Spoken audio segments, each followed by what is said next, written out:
So this is the Pi Network Countdown explained. I'm going to show you and demonstrate to you what the countdown actually means. So let's open up Pi and now tap on the three lines at the top left. Next, we're going to want to tap on Mainnet, and here we are. So where is the countdown? Well, you can see it by simply tapping on Mainnet checklist, and over here at the top, that is the deadline or the countdown. You have 243 days to complete your migration, or 6 months.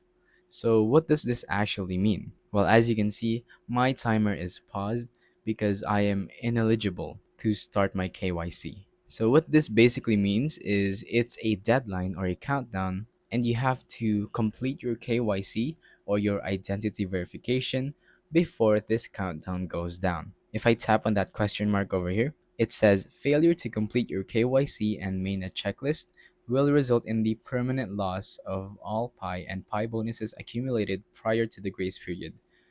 So yeah, if you do not complete your KYC before this deadline or before this countdown, everything that you've worked hard for in the Pi Network app will be gone because you haven't verified your account. So make sure you verify using your KYC before the countdown goes to zero. But if it says that you're ineligible, make sure you complete these first. So make sure you download the Pi browser and then create a wallet and confirm that wallet, and then commit to your lockup configuration. Once you're done with that four, you're going to want to secure your account by simply verifying it, and then you can start your KYC. Once you start your KYC, you have 243 days to complete it, and if you don't, they will shut down your account along with your coins and bonuses and stuff like that. So yeah, that's about it for this video. Thank you for watching.